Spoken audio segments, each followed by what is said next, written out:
Alright, ready? Kayfabe Gimmicks! You know where to find us on Facebook. We're on YouTube. Fiction Entertainment, brother. YouTube. Fiction Entertainment, brother. YouTube. Fucking #1 Kayfabe Gimmicks podcast ever. So. How are you looking for? Put words in the wrong place. Are you recording all this, dude? The best wrestling podcast there's always been. What you gonna do, brother, when the beast starts talking about wrestling and drinking whiskey and it's all crazy up in here? Why not? Rush Limbaugh does it every day. Damn straight, and I'll do it too, because I'm Snuva. This is Kayfabe Gimmicks. I got Rough Lee here tonight, like always. How y'all doing? I got Marco Leary here, of all people. We don't have a cool name for that kid. Debut appearance. Oh, don't get salty on me. And I got Based Hero Goon here. How's it going? And you know what? I'm not. Fuck it. Fuck it. I'm gonna say it anyways. Until a year ago, I thought he was white. So you only just found out today. You know, they always do, till they see a picture of him. You know, because playing DC Universe with the man did not help at all. The character was black, too. So. Yeah, but he was black there, too. I don't look at characters on DC Universe that way, really. Most of the time, we were playing with, like, 7 other people. Yeah. Because you only do raids because you take that game super fucking seriously. I don't play that anymore, but when I did, yeah, I mean, I was a beast, so. I still play, I play semi-regularly still, actually. Yeah, I moved on to bigger, greener pastures. I'm hoping that's so. Have you already announced what this show is? We have no clue what this show is. Basically, Raw got canceled. So it's not canceled. They're still going to try to broadcast for 3 solid hours with no matches, no format, and no plan because this is Snowmageddon 2015, and they've got nowhere to go. They can't get the talent in there. They can't even set up a ring anywhere. They've already shipped the trucks out, and it's a no-travel zone where they're supposed to broadcast tonight. So they're going to have something running from Stanford, and I'm sure that this is it's Vince pulling in a saving card and saying, I owe you one, big guy. It's definitely going to be interesting because, I mean, nobody knows what they're planning on doing. I can't wait to watch it on Hulu because I got to work tonight. It's the anti-Raw. It's the anti-Raw. And lucky for them, because after last night, that was going to be probably hectic. I don't even want to talk about any of that right now. We already did a post-Rumble show, but Goon and O'Leary have not had their chances to air their grievances. And I think as a nation, as a universe, however the fuck you want to call us, we are still upset today. We had canceled WWE Network as the most trending topic on Twitter for about 12 hours yesterday. It went all the way into this morning. Oh, wow. It was a big enough of a deal that Time.com covered it. I don't know if anybody else major covered it. Facebook told me it was trending. What did you guys hit last night? What points did you guys already hit last night, then? We talked about goddamn everything. If you haven't listened to it yet, it's up. It's insane.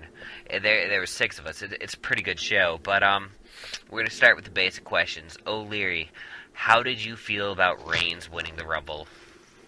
Oh, you know how I feel about that. Just the worst thing they could have done. I mean, as much as I hate Ryback, even that would have been more interesting. It's just the most predictable route possible. People have been seeing this coming for a full year. Alright, I can understand that. Goon, what were your thoughts on Reigns winning? How are you feeling? Where do you even begin? Honestly, yeah, I'm mad that he won. I honestly gave them the benefit of the doubt that they wouldn't do something so predictable, but I mean, I guess that was wrong. I was more mad in the fashion that they did it.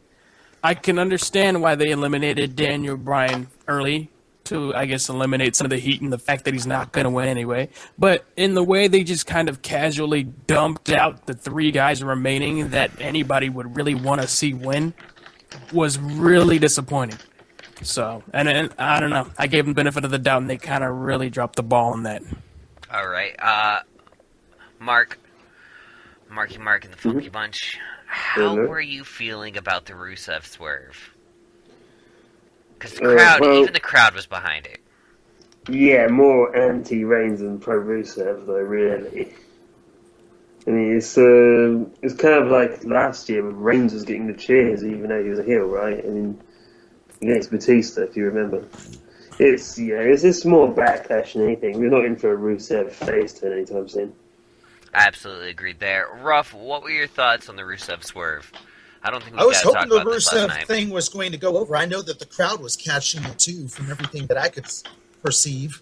And I'll tell you this: it almost felt like everyone was waiting for it, almost like when the WWE visits over in Great Britain, and it's always a crowd that favors the heels. We were so fed up with everything at that point that we were ready to just cheer for not Rusev. We're going to England, damn it. Make sure you pack Steven Regal with you. Oh, wait. William Regal. We don't want to call him Steven Regal. Oh no! Definitely always seems to be a smucky crowd when they come over here, isn't it? They were a great crowd until everything went to shit. Yeah, when the fuck are we going to get a pay-per-view? They were one of the best got a pay-per-view in, like, the late 90s. Yeah, it was like Owen Hart versus... Not Owen Hart, I mean Bret Hart versus Bulldog, wasn't it? I think so. Goon, how did you feel about the Rusev swerve last night? I think a person on Twitter said it best. I don't remember who it was. They said, you don't want a guy to win when you're cheering a guy who is anti-America in the birthplace of America. and I just wanted to add, like, it's not like, I mean, I've said it a million times. It's not like I don't like Reigns. I really do. I'm actually a fan. I just don't like. I'd rather see him grow on his own, and this just doesn't seem right at all. I definitely want to get into that tonight. Let's look at that main event. I know Ruff didn't get to talk about it either. Mark, how are you feeling about the main event? Mania? The Cena Cena and Rollins title match. Yeah, it was pretty good, wasn't it? I mean, you can't knock that at all. I mean, Lesnar was a beast, like with German suplexes. He does it a bit low though, doesn't he? But the double J&J was pretty strange. I don't think I've ever seen that before. I would love awesome. to see him do more than just German suplexes because I know It's sort of he his can. gimmick now, isn't it? He spams it like a video game character. It's kind of hilarious, actually. It's worse than fucking Chris Benoit used to do. Yeah, but Chris Benoit did him a lot better.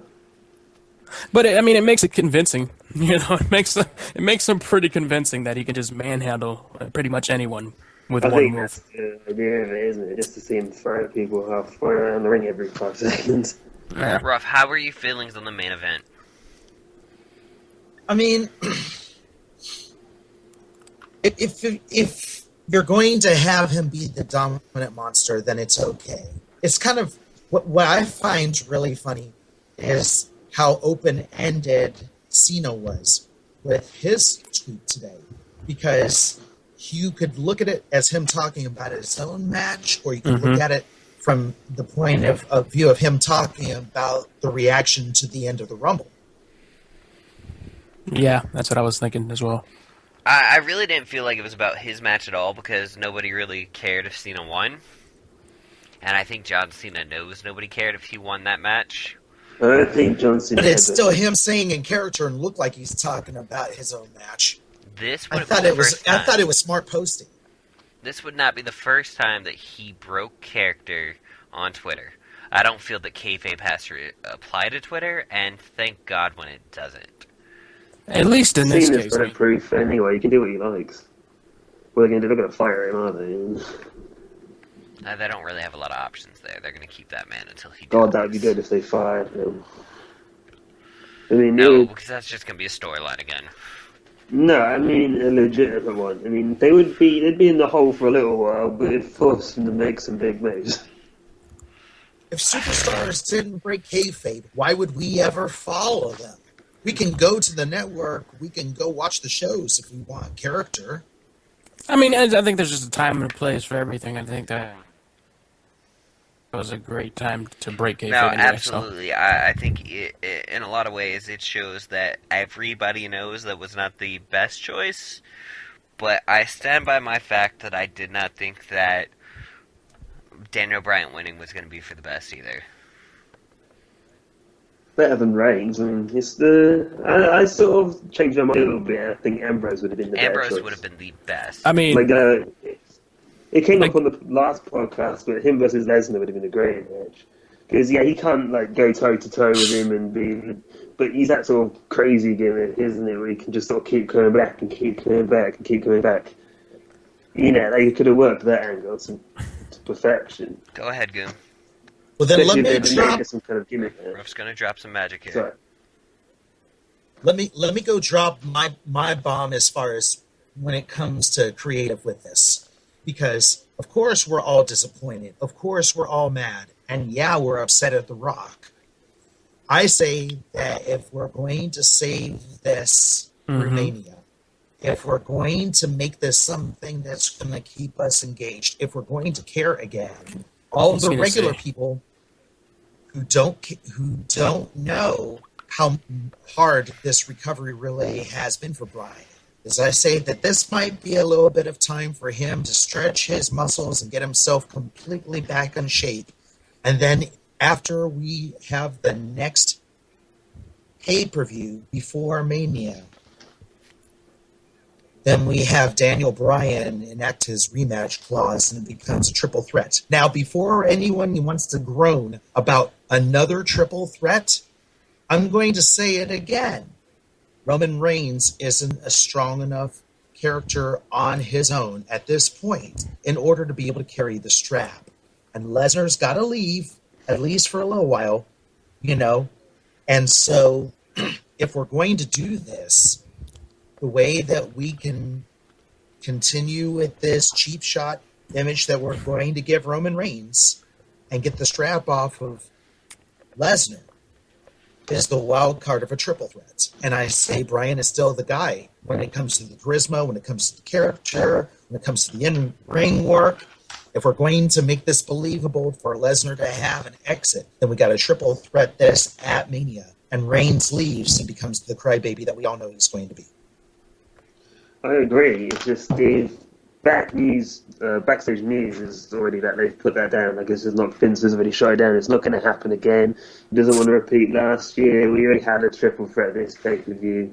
I don't see it happening as much as it would be a good idea. And I'm thankful for it myself. Goon, you looked like you wanted to say something. It's come and gone. If it was going to happen, it was going to be because he won the Rumble. Now it'd just be another last-minute swerve now, wouldn't it? Basically.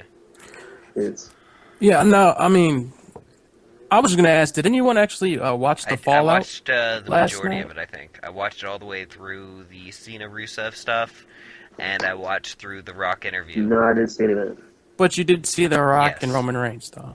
So, I mean, I was just thinking as I'm watching that, I was thinking a perfect way to save, at least the WrestleMania and keep people interested is to keep The Rock with Roman. I know it's a long shot of it happening with The Rock and whatever he's doing and whatnot, but I think it would be a good idea considering the chemistry and the fact that they are family. If you just keep them together and actually I would say turn them both heel, because at this point, he's going to get booed out of the building anyway. At least if he's heel, it'll be kind of entertaining. I just think it might actually help out. That's exactly what I wanted to talk about tonight, is how do we save Reigns right now? And I think that an Attitude Era type's turn, where you don't have a character anymore, but you have Reigns just being a badass, and Reigns... And just the rubbing, it'll be an easy rub off on him. It's his older cousin. It'll be an easy rub off on him, a guy who's been through exactly what he's going through. I just think it'd be an easy rub off, and it'd already have star power with The Rock on it anyway. What if this is a giant swerve that WWE's been planning on us for the last 2 years? I'd like to think so. I doubt it though. It seems that they really are big on Reigns, doesn't it? Yeah, I don't know. I don't think so because it doesn't seem like they plan things out. They don't seem like they plan things out long term like they used to. What did they say before that? They think their primary audience these days has a very short attention span, so they don't really do long term thinking like that. So I wouldn't really give it to them either. But we have them. They put the guy that they knew the Smarks didn't want to win in this position. And again, that's what makes it really fishy. Because like I said, when they casually just tossing out the three guys anybody wanted to win, and just like completely casual. Just had Big Show and Kane lift them out of the rope. It made it seem like they were just doing this shit Yeah, on it wasn't purpose. even a They just keep- dramatic elimination. There was no storyline. There was no setup for a feud. They It was literally just, dumped they them just like threw them at garbage him over the rope. ceremoniously. I mean, maybe they Yeah, maybe just- they understand something about Reigns that we just can't see.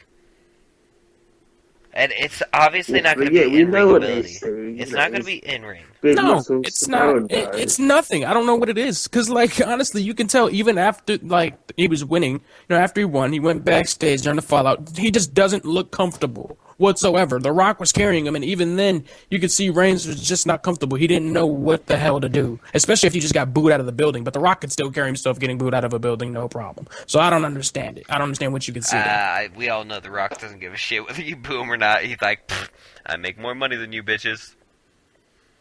Rock would turn heel in a minute if he wanted to. And I think It's a great exactly, goal and that's there, what it would. I think it would be awesome for both of them. At least it would be awesome for Reigns anyway in the long run. It's going to be It would help him fine develop his character personally. if Heel if turn does seem to be the only way to go. Other than just them plodding along through this failed storyline. It's Let the man as far do as so. like fantasy booking, it's heel turn is the only thing, isn't it? It's the only way to go. Maybe it's any good. Yeah, because we I can all see- know that's Lesnar one can thing I get could see in face Reigns. right now. Yeah, exactly. And that's But one thing I heel see in Reigns- Reigns. It's You but gotta that's be- one thing I Yeah, see in right, Reigns. right. Slow down. Go ahead, Mark. Sorry. So, heels have to be better at promos and faces typically. They have to they have to do a lot more with their words.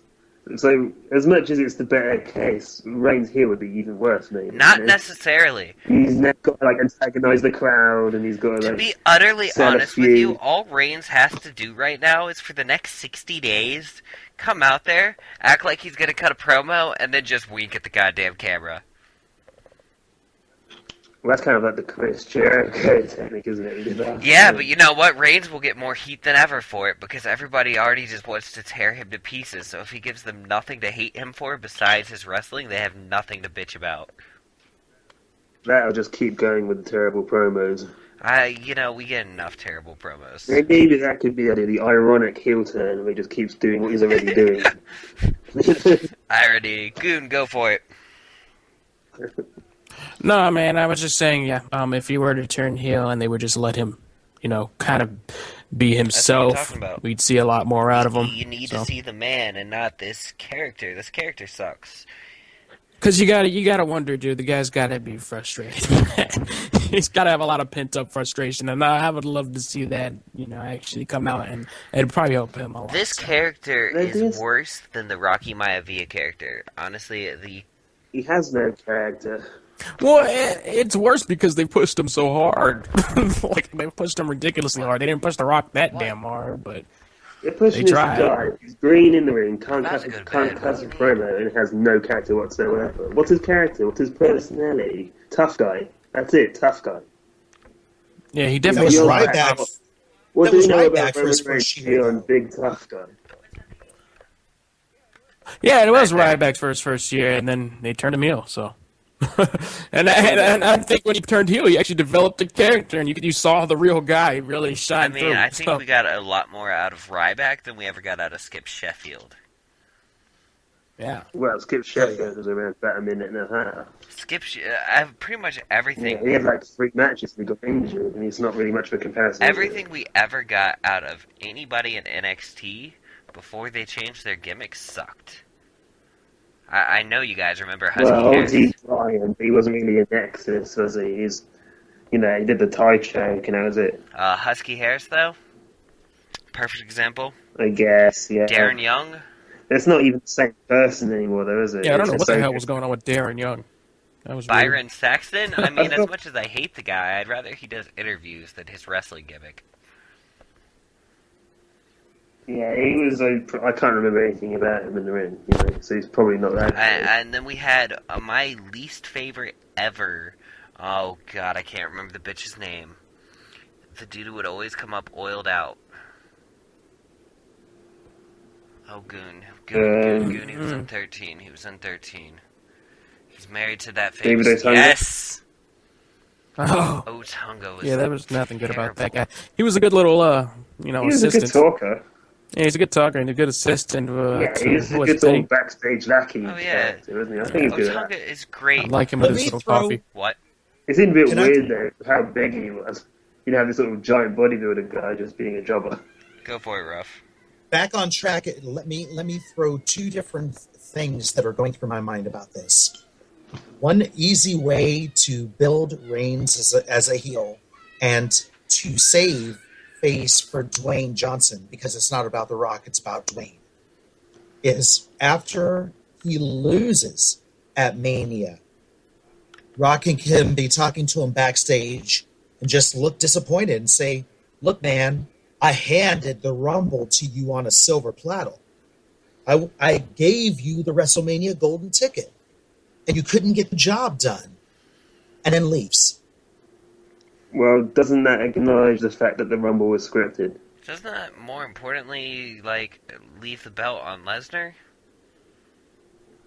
Well, Or Brian. or Brian. I'm still saying that's not an impossibility. They've done more stupid things like what went down last night. Whoa. Well, what Here's the happens to other Rick thing. Flair? Too many. Mark, say your piece. I was just saying, there's 2 months between now and Mania. You know, a lot can happen Say in your 2 piece. months.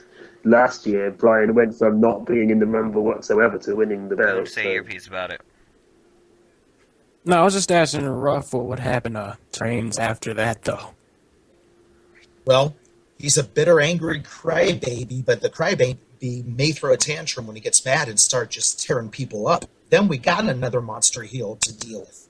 That would be a good angle. I mean, Christian threw tantrums all the time, and that was pretty well received for some damn reason. His tantrums are weird. but I good could- promo guy. Yeah, I could see. I sell could it. see Roman's tantrums being a lot better, though. I mean, honestly, If Roman throws a tantrum, people are going to go through tables. People Right, are going to get yeah. hurt. as soon as we call it a tantrum, I'm just scared for myself. Okay, guys, alright. Let's move on, because this has been a long episode so far, and we've got other shit to talk about. China says that WWE won't talk to her, and Triple H says that as long as she's in the adult film industry, there's no chance in hell of her getting into the Hall of Fame, even though she deserves it. No, that's not what he said. PG. That is not what he said.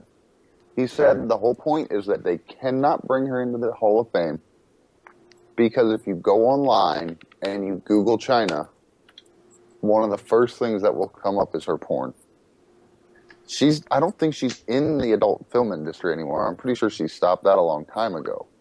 But it doesn't change the fact that whenever you put in CHYNA into Google, it's going to come up. And we're PG, and that's just not an okay thing. I'm going to raise you Mike Tyson's Law Hall of Fame, and when you Google Mike Tyson, his rape charges come up. Yeah, good point. Touche. Kids can see a rape, can read about a rape charge, but they're not going to be watching a rape happen. They're going to see porn. A link to immediately see porn if it comes up on Google. Look, I've got Google open right now. If I type China in, it's not going to bring straight up porn. It's going to go straight to the professional wrestler. Even with the Y. It goes straight to the professional wrestler. The first thing it shows is her Wikipedia page, and then it goes to her Twitter. Oh, shit. I take that back. There you go. On the side, it does say, is an American former professional wrestler, actress, bodybuilder, and pornographic film actress. My point is made. Damn you, goddamn Google. God, China is not a pretty woman. Why do... Ew. Anyways, I'm closing that. Alright.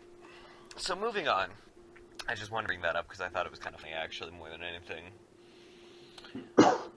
Triple H went ahead and said Kayfabe is practically dead. And that nobody really believes in Kayfabe anymore. Should it really be that way? It's not even a matter We'll of start should with Mark. anymore. It just is. It's just the way it is. You know, that's the genie's out of the bottle on that one. It's not going back. It's done. People know too much. The internet has killed it. That's why you can't get away with like big, long, sort of cheesy storylines anymore because people just won't buy it. It'll just look silly now. It's if you got two people who are exceptional at promos, and you might be able to get away with some, but you can't go attitude era style anymore. It just won't work. All right, Alex, thoughts on it? The only thing that could possibly save kayfabe at this point is if somehow they were able to hide every single thing that they did from the internet, which is not something that's doable. Like, you would have to be able to figure out a way to hide all the guys. I hear you. I have an interesting thought process on this, and I have a feeling Ruff might be on the same page as I am, but let's hear Ruff. Kayfabe is really a strange thing. For him to say that kayfabe is practically dead almost feels like a work when it's coming out of Triple H's mouth. So that's to be taken with only a certain amount of seriousness. The other end of it is, when we decided that we were going to go into a reality era and then try to walk away from it just as fast because Vince is in charge, we really wind up running ourselves into a problem with storyline in general. I know where Triple H was trying to go with saying that, and I know he's trying to help keep things grounded. That's part of the reason for the weekly interview with Michael Cole. But, I mean, it's just so hard at this point if we're going to spend months and months using the Bellas to try to keep us remembering Daniel Bryan and then act like they're practically not even a couple by the time that Bryan comes back. It's just really... I don't think we've had a single couple moment because they're both heels right now. Well, I mean, it's become such a... Exactly. And Bryan isn't a heel. But I mean, we all are watching Total. So we're keeping kayfabe right there. But I mean, that's the problem. I mean, how are you going to do that and still say, hey, let's watch Total Divas? Yeah, Total Divas. They did it to themselves. That's a bit of them doing it to themselves at this point. Yeah, I mean, they've got a reality show doing. They seemingly never stop for 5 seconds to promote their social media. They're not. If they're trying to move away from reality, they're doing a fucking awful job of it. That's the thing. They're talking about staying on reality. That was kind of what he was saying during the interview. He's like, we're staying in the reality. It's not.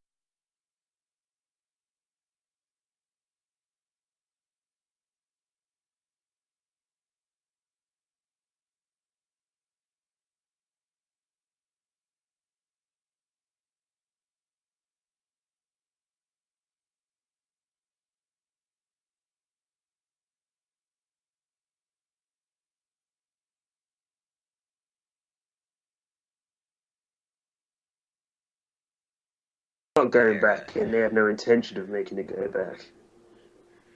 Well, Triple H doesn't, but it's a matter of, They're moving with the time. While the madman is running the asylum. Yeah. No. I'm not going to let this happen tonight. We're not going to call Vince the fucking madman. We're going to get into this hardcore as fuck. I'm serious. But he is the madman. I'm going to tell you my thoughts. I'm going to tell you my thoughts on this, and I'm going to tell you that Triple H is the fucking madman of this goddamn company right now. Because you're telling me that kayfabe doesn't fucking work. But at the same time, we don't have enough title belts.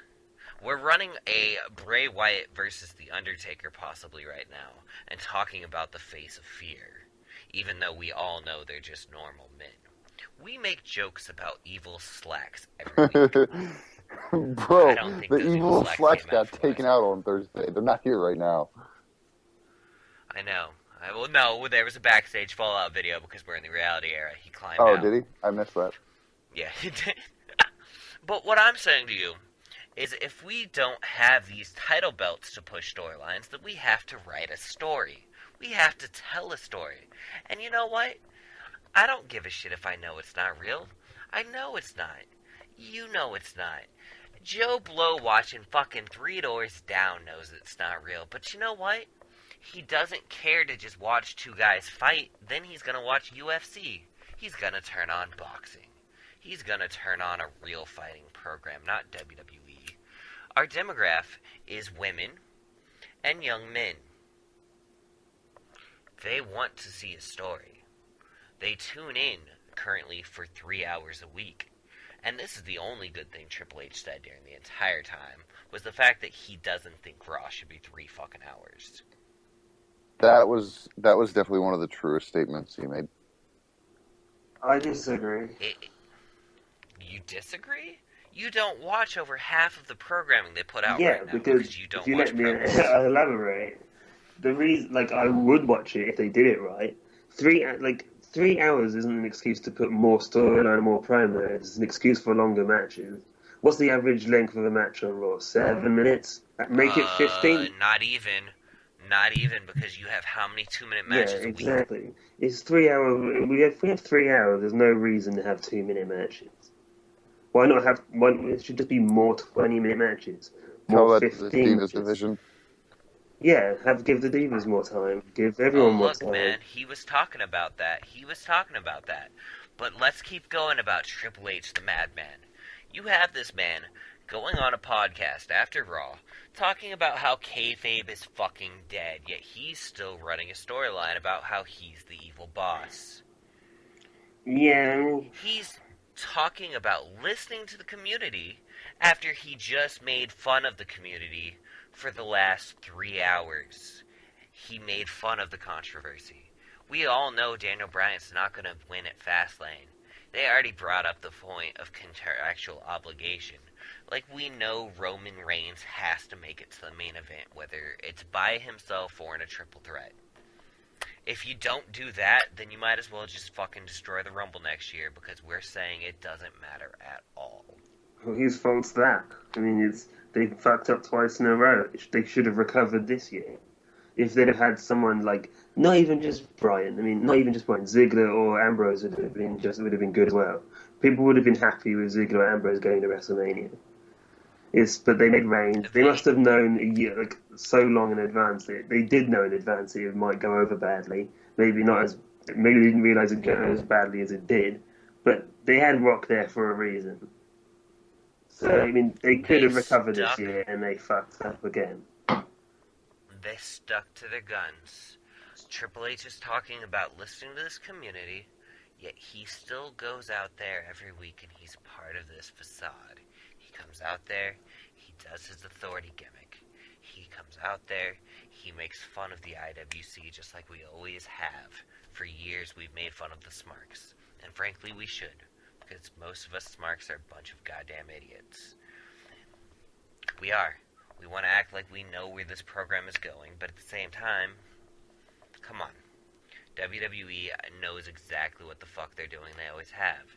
So we keep saying that Vince is in charge, but at the same time, Triple H came out last night and he said that when the indie guys come here, we want to break their bad habits and we get them to wrestle in a WWE style. They do keep their, like, Sami Zayn, he's still basically wrestling like El Generico. I mean, you see the way he moves. He's still basically. Watch some El Generico matches. It's the same fucking guy. He isn't like also like he can't do brainbusters and stuff anymore, you know, or like but he still wrestles like El Generico. I've got a reason why I brought this up, and we're gonna start with Ruff. Ruff, thinking about all of the indie guys and people who've come up through NXT. How many of them have really kept that indie style intact that you know of and have seen, so much that they've kept intact and they've had to adapt and became successful in other ways? I want good examples and bad examples of indies coming into WWE. See, I really think more than anything, if you're going to be in the big lights of the main shows and not an NXT person, I think that the biggest thing is you've got to learn how to capture your essence into a very distilled, concentrated form. It's going to be. I don't see that there's a lack of technique going on, especially if we're being brought in from the indies. The reason we can complain about the 5 moves of doom all we want to, but the point of the matter is that's how we know that character. We learn to identify the character off of that. And I think that that's one of the hardest realities of making the transition. You can have someone who's got a huge moveset, and a lot of guys do have a really big moveset. You know, there was a time when you could see a lot of bigger guys doing a lot more moves in a match, but that's not the way things run. As far as the other issue that you brought up to begin with about switching to 3 hours, 3 hours to 2 would make more sense. I was really hoping that when they brought Raw to 3 hours to begin with, it would be more about the dissolution between the two brands so that you could make a bigger deal about every storyline. Instead, I feel like that's been watered down more, and we're just keeping the same dozen people as a big deal, if you even have that many. I definitely see that part. Mm. But do you have good examples and bad examples of indies coming into WWE? Because I've got quite a I'm few. going to have to leave it to you guys on that thing. But I will say that, you know, if anyone remembers old NXT when they ran it completely soap opera before it went over to Full Sail, if you look even at the Divas division of then, when you had Caitlyn and AJ doing their matches back then and their storylines back then, that was still a hell of a lot more engaging than when they made the transition over to the big shows. That's not I see indies what you're so talking much, about. though, is it? Really, it's not. Like they weren't on Ring of Honor or Chikara They're or not. whatever. They're not from indie, but I I'm mean, still The saying. chicks weren't, but everybody else on NXT was. Well, a Right, lot of I'm them. really citing that as just like the easiest thing to look at when you look at the concentration of the way that NXT runs compared to when you look at their major shows, their Absolutely. flagship shows. Alex, go ahead. Start talking about this. Man, it's kind of a whole situation where you just don't really want to think badly of someone. But there are certain people, and I hate to say it because he's awesome, but Cesaro's kind of become the ass of a joke at this point. Cesaro is one of my perfect fucking examples, brother. I mean, he still does a few great moments in the ring. We all know the uppercut. We Yeah. do. Oh, yeah, the uppercut is amazing. The swing is still fun to watch. Deadlift superplex. Oh, God. That's... He's doing the Tiger Driver now. I'd say he's a good transition. I don't think he's a good Really? transition because he's never As been far able as- to make anything of it. Yeah, His again, moveset though, is that's still booking. relatively... What's That's up? all booking, though. If you're just talking about in ring, then he's as good as ever. But I mean, it's not just about in ring. It can never just be about in ring. Otherwise, like I said, let's go watch boxing. Yeah, but Let's you're go watch talking about UFC. good transition, and that's just like the bookers haven't put him in a good place. If you're just talking about whether he's adapted well to the WWE wrestling style, then yeah, he's done great. No, because the WWE style, it's not just about in ring. You still have to have promo skills. Yeah, that is a weakness. Promo skills are important in the indies and in the WWE. That's always the thing. You always have to be able to talk. You always cut promos. A few weeks ago, when Barrett came back, he cut a pretty decent promo then. That was such a wasted opportunity. Barrett's one of those guys who I don't think even had an indie career at all, right? No, I meant But at the Cesaro same time- cut a good promo. Yeah. Like he was sort of doing a kind of a CM Punk-esque sort of thing, railing against the booking and all that. Like, I haven't been given a good chance, yada yada. And he did a quite good, convincing job of it until Barrett came out, beat him, and they wasted the whole thing. That could have been a turning point for him. You know what? You want a bad example of transitioning in the WWE? Sin Cara. Daniel Bryan. Daniel fucking Bryan. You're a man. moron. Do you remember the real reason why Daniel Bryan got over? And what's that? Daniel Bryan only got over because they screwed him at WrestleMania, and CM Punk was there to really push that motherfucker. He was over Because before they that. did the CM Punk, AJ, Daniel Bryan, and Kane storyline. That's when Daniel Bryan started getting over. That- Up until that point, his transition was shit. It wasn't really going anywhere. Okay, you told me yourself that you dropped out at some point before that, so you don't really know. You missed You missed basically his entire heel run. Am I wrong? The I'm a vegan? Yeah, I'm better yeah, that was like a than you. little thing. That's like saying that CM Punk hung his whole thing on straight edge. It was just one element, There's more, his heel strip was more like It's a running CM angle Punk with ran AJ the Lee. straight edge. CM Punk's ran the straight edge for probably 3 out of his 5 years in the WWE. Yeah, but you At can't just say least. like his whole character was straight edge guy as much as you can say Daniel Bryan was just vegan guy. It's too much of just like a simplification. It's like calling Undertaker dead guy and nothing beyond that. There's more to it. No, because if you think about it, what was CM Punk when he was a face? He was just that cool guy. What's Daniel Bryan when he's a face? He's that cool guy with the beard. No, Daniel Bryan, he's had a couple of, I guess the closest thing he had to, a gimmick was Team Hell No era, where he was just a crazy guy, really. But he's never been a gimmick guy. Exactly. You don't have as a gimmick as a face. Lots of people don't have a gimmick. What was Triple H's gimmick? What was Edge's gimmick? Right What's now. John Cena's gimmick? Edge What was and Batista's Triple H. gimmick? There's like a bunch of 100 Whoa, fucking guys who whoa, never had a gimmick. Whoa. Edge and John Cena have always had a gimmick.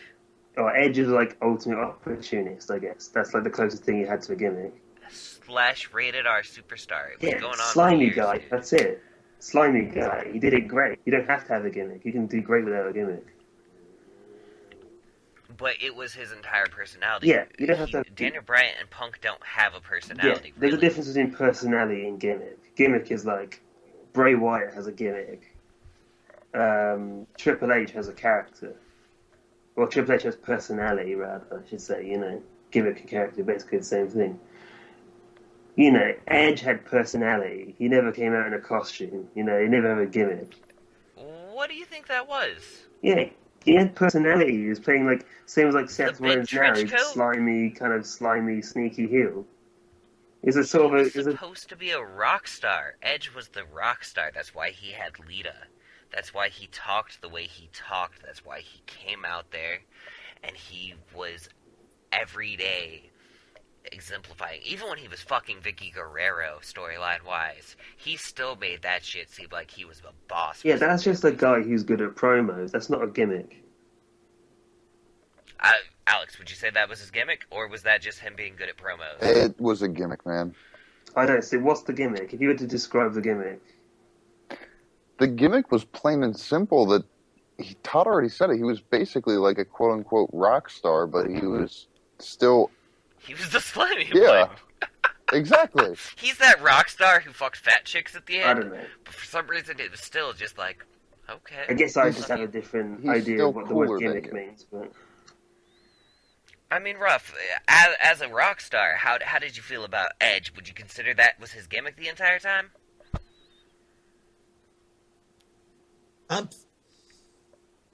I guess to a large extent. I mean, just saying.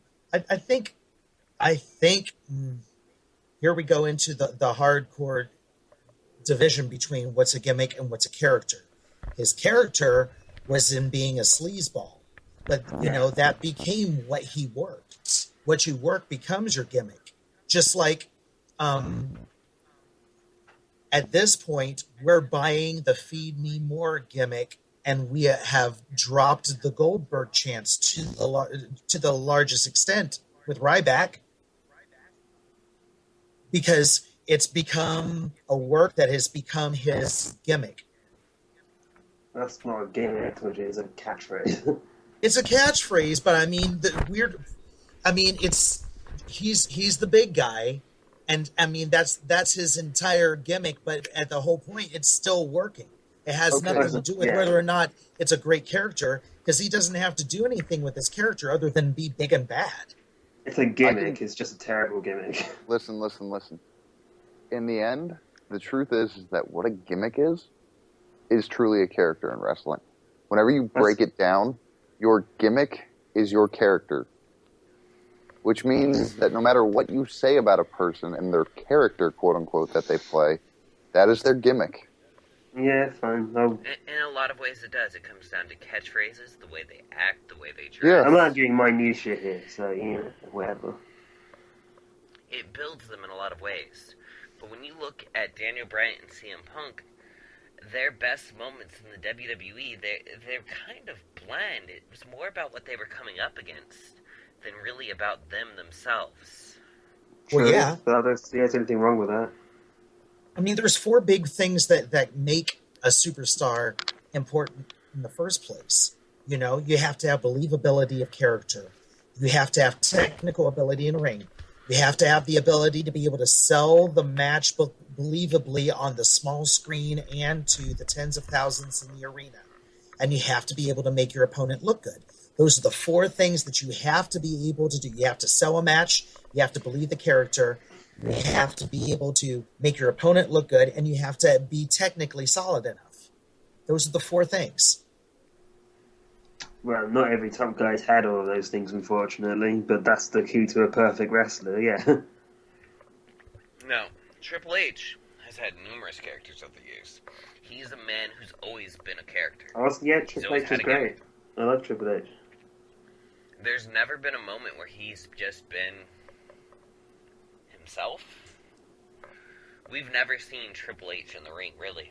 I mean, the closest you could say was DX, but with everything else you've ever seen him do, how much of that was really Paul? I can't think of his last name right now. Yeah, Paul Levesque. How much of that was Paul Levesque? It's Levesque, by the way, but yeah. Okay, at least somebody fucking knew. But at the same time, I mean, the closest you had to maybe real John Cena was John Cena the rapper. That was probably closest to the dude's actual... I'd say John Cena now is the more accurate actual John Cena. Are you kidding? Yeah, he's what's his character now? The dude just released a rap song with Wiz Khalifa last year. Yeah, I mean... He still loves rap. John Cena's current character is nothing like the dude, I guarantee it. Fancy just because you like rap music or whatever. Like No. Okay, listen, I know Total Divas is staged and all. However, you can still see someone's personality relatively show through. I haven't watched that show, so... I'll say this. If John Cena had a quote-unquote, like, coming out party... This is the gayest moment, by the way, of Kayfabe. Oh, dude, you're so right. Alex watches this show. I relatively watch it. I watch clips and stuff whenever someone tells me something's awesome. Now, what I need you guys to do whenever we're done with this is go and look up on YouTube John Cena the Deke, and you will lose your shit at how funny John Cena is because he's such an asshole. And I mean, the dude is a straight-up asshole, and it's hilarious. Like, the kind of humor that you would expect from a guy. Not this bullshit, ooh, PG thing. I think the closest we got back to real John Cena was during the Rock stuff, because John Cena broke kayfabe and went pretty fucking realistic when he was getting pissed off about the Rock. That was the most glorious moment when he was calling him out about having promo written on his arm. That was the best moment I've ever watched on television. Yeah. I mean, honestly, a lot of that feud was just great stuff, because as much as I'm a fan of The Rock, I really, I'm with John Cena. I'm a jaded fan. He left and he never came back. And every time he came back since then, it's been shit. Yeah. There's been a couple of great moments, but it's not the man we loved. And even his last title reign, I mean, it was really just for show. We all knew it was for show. When it takes you a couple months... When it takes you a couple months to even get back to the point of talking in the third person, we're all over it. It was depressing seeing The Rock back. There were a few great moments, especially like the Sandow and Cody Rhodes moment, where he was asking them smart questions and they led to the rock bottoms. Like, yeah, there's some great fucking moments in there.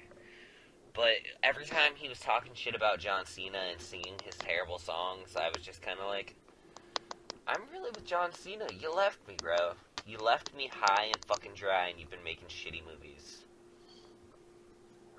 What do you mean left you? You started watching like 2006. That's not my entire time of watching wrestling, though. No? Oh. The Rock had great fucking moments. And... he's part of one of my favorite tag teams of all time, the Rock and Sock Connection. Classic. Mankind's my favorite wrestler probably of all time. He's certainly one of mine, yeah. Probably the best promo guy of all time, if you ask me. But I'm telling you guys, H is the bad guy. I don't think Vince is the bad guy. H. As far as, like, who's responsible for the bad product, I'd say Vince. Triple H is responsible H- for the advancement that's happening right now, you know? Is he? Because if he's so responsible for one advancement, why is he so okay with letting the rest of it just fly? Because this is Vince who's making the ultimate decision, like it's been said 100 times. He could have all the intentions in the world, but it's ultimately he can only put his point across. He can't make the final decision. Where he does make the decision is NXT, and look at how much better that product is. So let's put this to a simple vote. When it comes to Triple H all but saying in the podcast that Vince is what is wrong with WWE while he's busy with NXT, is this will work? Yes or no? What do you mean? I think it's completely a work. That's what I'm trying to say. I think that if he has so much control over NXT and he sees this problem, why is he playing into it every week? Well, because he just... I think it's completely a work. What's a work? I don't get it. Triple H is saying it's a work when he says it's all Vince's fault. Oh.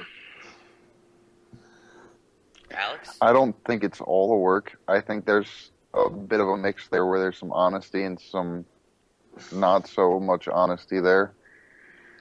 I think it's true that Vince is probably still the one calling the shots at the end, that he's making these subtle changes.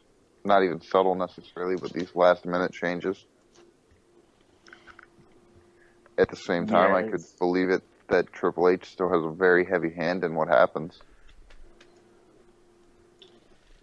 He certainly has a hand in it, and I think that's why, like, certain advancements has been happening over the last few years. We know Mark's opinion. Sorry? Mark definitely thinks it's all Vince. Well, that's Ruff, saying a lot. You didn't actually say. Ruff didn't actually say it was his opinion.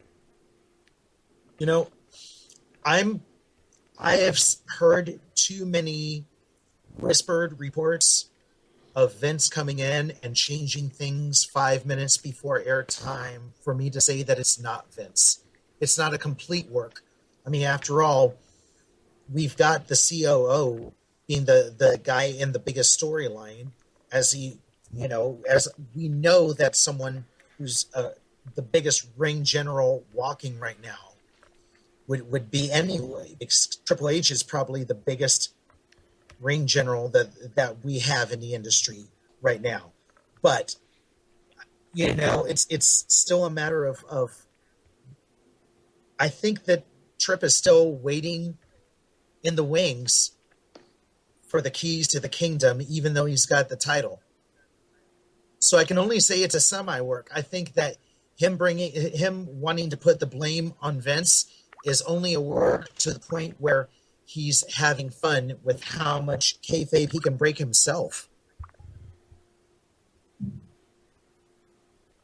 All right. 1 second. Now, we have an issue here, okay? And it's a very, very simple issue. You guys are telling me this, but do you remember the Vince McMahon story? Which That he one? got his hip broke? How Vince McMahon took over the company from his father. Yes. Tell the story. Tell the story, Ruff. He, well, I mean, the biggest story, the biggest part of it was him, robbing Peter to pay Paul when it comes to saying this about this territory and this territory, but it was very much like how he pretty much stole from his own in order to make it happen. The Vince McMahon story is very simple. He took the product from his father, and he said, "You're making all the wrong decisions," and he changed everything. And he made his image, and he took the company to a level that had never been seen before. Okay? And when he did that, he innovated everything. He brought professional wrestling to where it is today. And you're telling me that the man who made those decisions is so stuck in the past that he doesn't see these things are happening, and he doesn't see that he needs to change with the times now? It really doesn't seem like he does realise that, does it? I mean, look at the way things are. It seems like every step forward, it seems to be as a result of Triple H's decisions. And Vince still thinks it's the 80s. Let me give you a quick piece. I saw an interview with Paul Heyman where this was before he was, full time on the payroll again and talking about this. And it was one of the times after he'd worked with Brock Lesnar and he wasn't exactly full time with the company again. And he said, "This is how Vince McMahon works." He says, "I need to know about this, whatever it may be. It may be about, a reality show or about whatever else. Someone will start telling him about how it works. He says, "No, I don't have time with that. Make me a 10-minute synopsis of the last 5 years." And that's what he bases his own decision-making on. Now, I understand that someone like Vince is very, very busy, but there comes a point where all of us wind up programming the DVR player for our grandparents. You mean like the time that fucker was trying to give away money, but he didn't realize people had ringtones? Yo, Matt's in the building, bitches! What is up, ladies and gentlemen? I like how he shows up with like 5 minutes left. Oh, fuck you, Matt. I am Really? 5 minutes I am long? anything but late. He's perfectly on time. Matt, Yo. I'm gonna pose it to you. Do you believe that Vince McMahon actually said fuck it all and does not know what's best for business anymore? Or do you think that Triple H is not actually... Triple H says that it's all Vince, but he's still playing into the storylines that he says are played out and tired. Why would he do this? If he thinks it's so fucking done, why is he still allow it to happen? Because it isn't all Vince. It's mostly Stephanie, and Triple H gets to do a little bit here and there. That's what's going on. Vince ain't doing much of shit. I mean, he's still up there sitting there dehydrating into a fucking dried fruit, but that's about it. He ain't calling the shots like he used to be, or else he would fucking, he would make something entertaining. He's fucking crazy as shit. See, and I agree with that, because every time we do see Vince on TV still, Vince knows how to be crazy motherfucker. Yeah, no matter what. Like, he has to come in to spice the fucking show up. If it's dull, he comes out. When he fucked over the Authority, he spiced that shit up. You're like, Vince McMahon's motherfucking here. Yeah, whether you fucking like him or hate him, he comes in and does whatever the fuck he wants. In the ring, sure, as far as promos, but we're just talking like his backstage decision making here. But I think that's part of the man you're seeing. Vince is at the age where he doesn't have to run this company that way anymore. No, it seems that he is. It seems like he's still kind of the dictator in that place. What? What do we have to support that? The only thing we have to support that right now is the Undertaker-Lesnar fight. Everybody, every interview, every guy in WWE says the same fucking thing. Unless they're all in on it, then it seems like that's the case. Who said that Vince is calling the shots? Everybody. Daniel Bryan's giving interviews? Roman Reigns giving interviews? Yeah, everybody. Yeah, I've watched a lot of interviews with a lot of people, and it's a fucking running thing that he's in charge. He makes decisions. Everything goes through him. Come on. Is it all a coincidence? I haven't seen these kayfabe breaking interviews. Okay, that's what I'm trying to tell you. As much as kayfabe is dead, I haven't seen these kayfabe breaking interviews where these random wrestlers are coming out and saying, "Yeah, man, this dude's the one who fucks up the entire company." Oh yeah, they're not gonna. They're probably being political. Like Alberto Del Rio did one recently, for example. Del Rio didn't attack Vince. Del Rio got fired for bullshit reasons. I mean, I think we all have to agree. Yeah, I'm not saying people are coming out and doing big fuck you Vince interviews, but I'm just saying the running thing is that he's in charge. They're not necessarily saying, "Oh, that's terrible, he's in charge," but they're saying he's in charge. That's They're all just I'm saying saying. that they just say that to cover their asses because Stephanie runs a lot of it. She has her hands so up, fucking into fucking creative. She's got soap opera writers in there writing the scripts for these fucking wrestlers, and that's a problem. Like, the storyline doesn't necessarily have to be that great if the wrestler himself convinces you that it's good by him doing a good promo. If he's up there reading a fucking script, who gives a fuck? This dude ain't fucking Denzel Washington. Promos are the problem in the first place. These people should be able to do it themselves. we actually got a script not that long ago. I want to say within the last year, we had a Raw script come out. And it was entirely empty for the most part. You had a few things about who came out when and where, but there was no promo writing on it at all. All of that was left open, and besides the winner of matches, those were left pretty open too. Maybe you don't remember this quite exactly, but I mean... There are a few people that don't have scripts, like John Cena, I doubt gets a script. Dean Ambrose, I don't think would get a script. Wyatt certainly doesn't get a script. You know, but Reigns is getting scripted. We already know that much. Vince McMahon is writing his shit, apparently. It shows. Well, it could be that they're all given scripts, but some of them are just like, fuck that. I'm not saying that shit. No, apparently he's getting a lot of trouble for that. Del Rio did say in, like, I think it's like even just like yesterday or the day before that, and so many, like, type them in on Google under news, you'll see it. Like how people, like wrestlers will get fined over every fucking little thing they do. You know, if you go off script for a second, if you've been given that script, then you're in trouble unless you're a top guy like John Cena can say fuck it. Yeah, but, certain dudes. If Justin Gabriel goes up to the, well, he's quit. But if he was still around, he went thing and decided to go off script, then yeah, he'd be shit-canned if not fined. Now, see, we have some interesting things. We do have some things that did come out. Vince fought with the creative team because he didn't want them to just demolish John Cena going into Night of Champions. After the fucking SummerSlam where John Cena got destroyed, there was no point in painting John Cena as entirely worthless. That's a good decision. No, I think they could have continued. Alex, was that a good decision?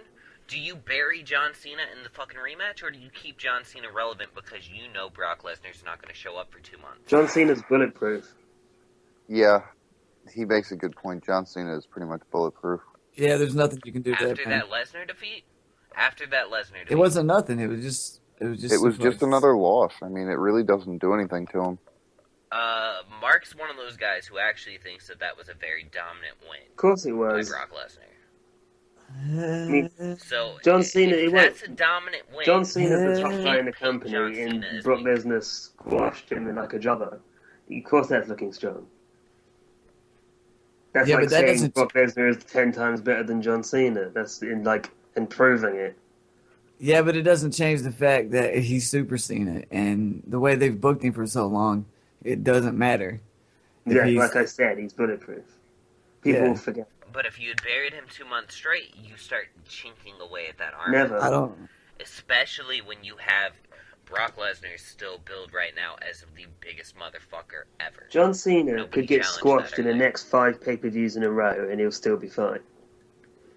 I know this. I know if Cena faces somebody like Brock Lesnar or The Rock or Stone Cold or somebody of way higher caliber, maybe fucking HBK or whatever, there's a chance he might lose. You know, if he gets booked in a regular match, I'm just sitting here thinking, fuck, Cena's gonna win this. I already know the answer. Whether he does or not, in my mind, that's the first thing that fucking clicks is Cena wins.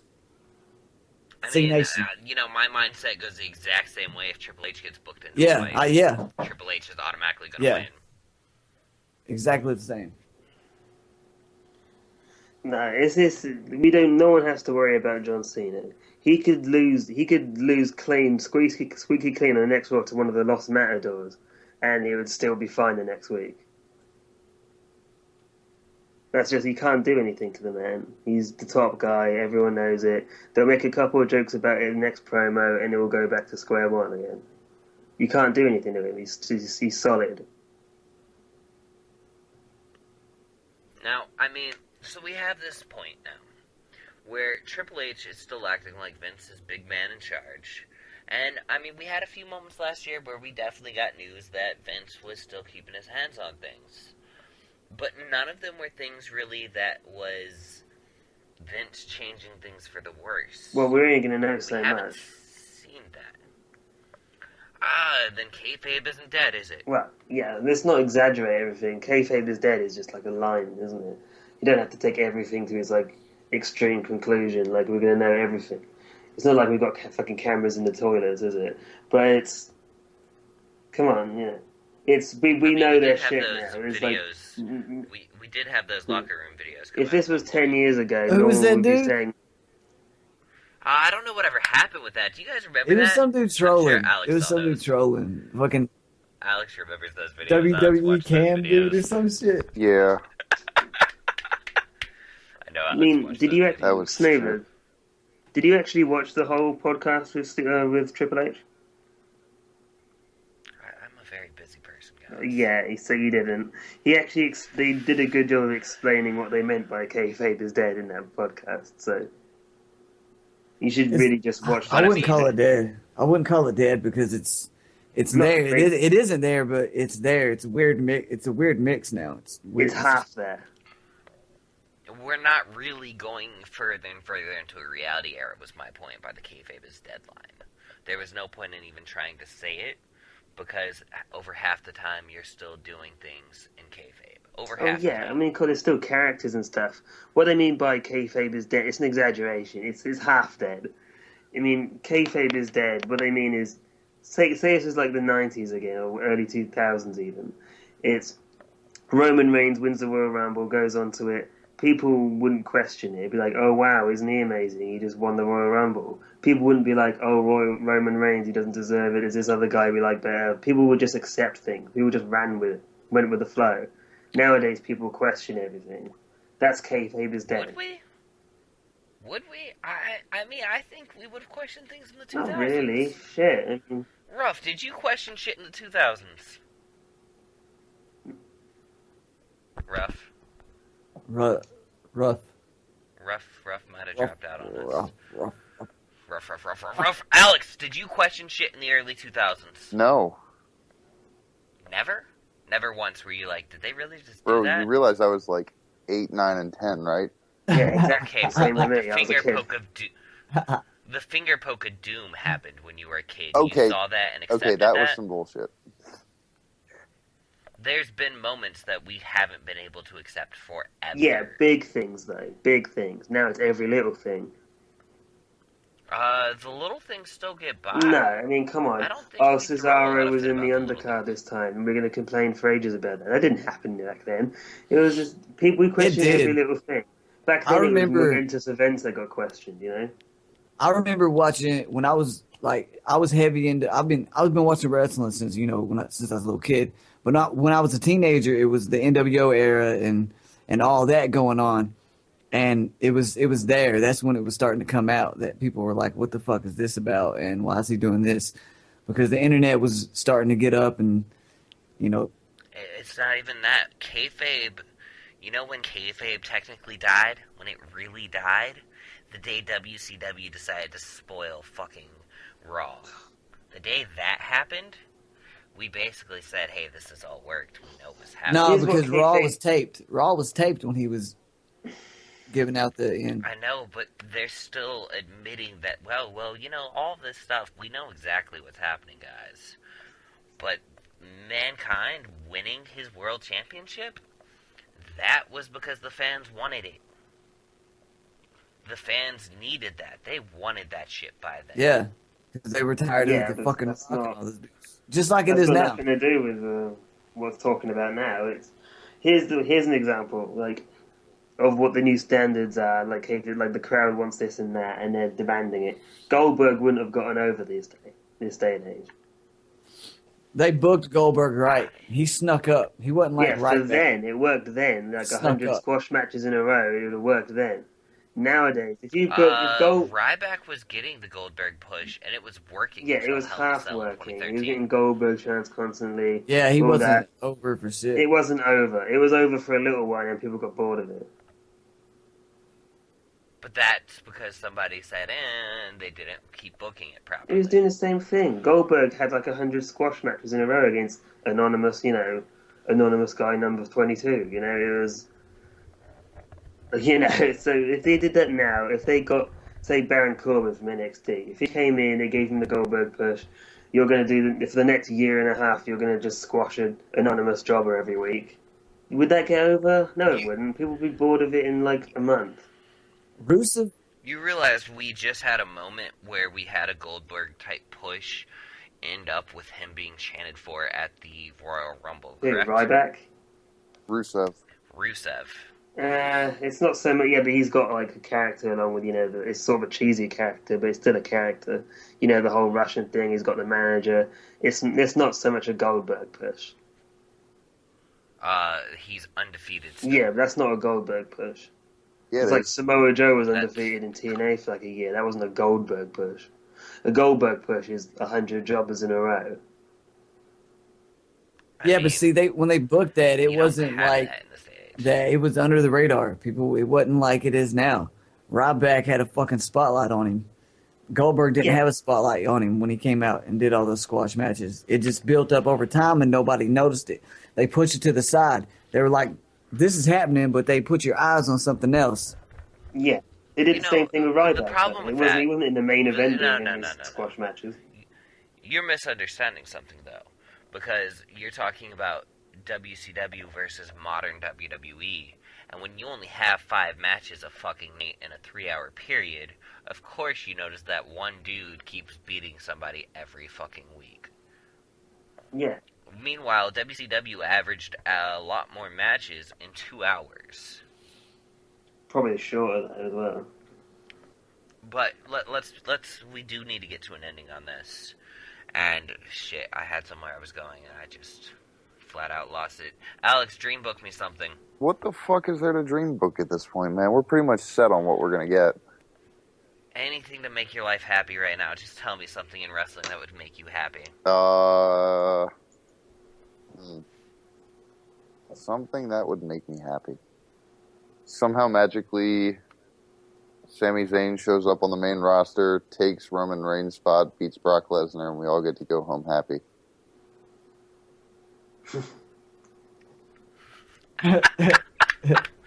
Spoken like a smart. Spoken like a smart. You right. 90% of the audience would be confused as fuck, but sure.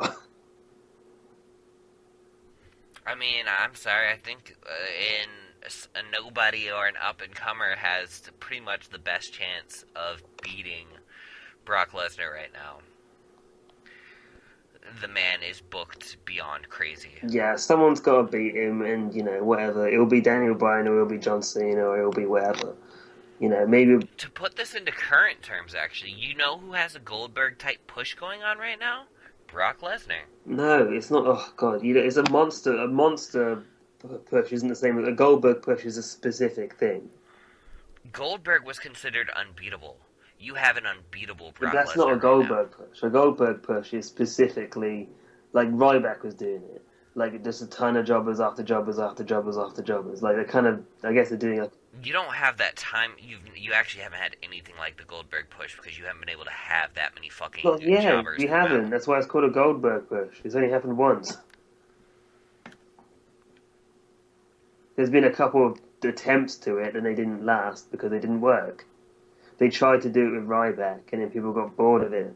Like I say, Ryback was a very different push because a lot of his push was 2 men at a time. Yeah, it was a bit of a difference, but still largely the same thing. But at the point where it finally got to Hulk Hogan, it was Hulk Hogan versus Goldberg, right? I want to say that was the first time where it was really got to the point of like, well I maybe didn't watch Goldberg's WCW, not going to win. Yeah, I want to say that's where it was, right, Alex? I think. I think he was still he was definitely still undefeated when he got his title shot. I want to say it was against Hulk. Yeah, no, he lost his streak with fucking Kevin Nash. Yeah, Scott Hall Nash came out broke tasered the streak while he was booking, and Scott Hall came out and like tasered his ass, and then Nash like fucking did the jackknife and pinned him. But at that point, he was considered absolutely unstoppable. Yeah. And really, the only way to break that streak was to have somebody come out there and taser his fucking Basically, ass. you had to do something to stop him because if the great Hulk Hogan couldn't beat him on Monday Night Nitro, how could Kevin Nash beat him on a pay-per-view without being fucking cattle prodded? Basically. I mean, seriously. And right now, you have the man who defeated The Undertaker, the man who just won a triple threat with a broken rib. Yeah, and I think the broken rib was just an improv on Michael Cole's part to justify him lying down there for so long. I don't think No, they're that's really the going to continue. justification for Reigns beating Lesnar. Why? You think they're gonna run into like the broken rib injury this Oh, he hit him with the spirit of the broken ribs. Oh no, Lesnar's down. 1, 2, 3. Oh no. Told you it's gonna be a brawl. I'm telling you, it's It's gonna going to be be a a brawl. disaster is what it's going to be. They got to change Yeah, it it's- fucking pronto. No. That's the worst thing they can do. It's only Look, going to be. I know you're against Say Daniel fuck it. Bryan being in it, but I mean that's one possibility. The only way they can salvage it is to turn heels Reign and turn Lesnar face. And even then, it's not like we're in for a great match. Still, it's just to be a better storyline. At least, the match itself will still suck dick, but at least the promos will be more interesting. If Daniel Bryan can give a good match with Roman Reigns and paint Roman Reigns as semi-technical in the ring, semi-talented, all you have to do is have a good brawl, and then what comes after that? More Daniel Bryan for a month? Seth Rollins cashes in, maybe? You get a Seth Rollins and Reigns feud, and Seth Rollins and Daniel Bryan are both capable of carrying Reigns far enough. Yeah, but why have we that got you're a gonna guy who build needs him as carrying? successful. That's the problem. We shouldn't have a guy who needs to be carried. Why isn't the guy who Well, can I carry mean, people the guy in the Welcome main to your event? world. Welcome to Yeah, your which world. is why it's called and fantasy always booking, been this right? way. So we're talking about what should be, and that's why Bryan should No, be I there mean, because he's the this best is guy. how it's always been. It's always been that someone who didn't necessarily deserve a title shot got one. Not always. I mean, look at really, Hulk Hogan ever Yeah, needed that's a a long title time. run That's in a the long 90s. time ago. That's a long time ago. Triple H needed to fight John Cena in 2007, 2008. Those were unneeded. Yeah, but look, that's the thing. Every time John Cena's gotten a rematch for the world title, the reason he has fucking... That's what I've been trying. This is 15. the same conversation we've had 100 times. Times are changing. That's what this is all about. People Times want are better Are they? matches. changing. What's changed? We have Reigns right now set for the WrestleMania, and Yeah, you are That's dreaming, the problem. dreaming The that crowd that's has gonna changed. change. The booking hasn't. That's why we have these issues. That's why the last two Royal Rumbles got booed out of the building. They also were in very smarky cities. That See, it's didn't do happening jack all shit the for time. anybody. Ryback, if this was the 1980s, Ryback would be the fucking a monster face. He'd be getting such a crowd reaction. He'd be beloved. Now they have to shove him down our throats just all the time, so that every other week he can get a sort of mildly positive reaction. He's not exactly doing great reactions. Every now and then he does fine. He gets some cheers, All right. and that's as best as we get out of him. We gotta end it. We already know where Mark's going. Daniel Bryan's gonna get put in to win the WrestleMania. Alex, to end the show, do you think that Reigns is going to face Lesnar and win? I don't think he'll face Lesnar alone and win. I think Bryan's going to be there too and he'll win. You think Bryan's gonna win it, or you think that they'll still give I it to think Reigns Reigns and still. have Reigns feud I with think Bryan Reigns still afterwards? wins it from a tweener spot. Matt, who wins it? Does Reigns win it? Rollins wins it all. Money in the bank. At WrestleMania? Goddamn straight. And that's some goddamn dream booking on Kayfabe Gimmicks, because honestly, I mean, I don't think we'd have a better ending to Mania no matter what happens. Even if Reigns beats Lesnar, as long as Rollins cashes in right afterwards and wins the belt at Mania, the crowd's That's happy. definitely the best way to do it with Reigns winning, yeah. And I As will long not as even Reigns be is mad that a champion. heel walked out of WrestleMania with the championship. Exactly. Anyways, guys, this was Kayfabe Gimmicks. Check us out, Eviction Entertainment on YouTube. Roughly, at The Real Roughly, I think, on Twitter. I don't know what happened to the man. This was a hella long episode. It might be cut into a two-parter. Thank you, guys.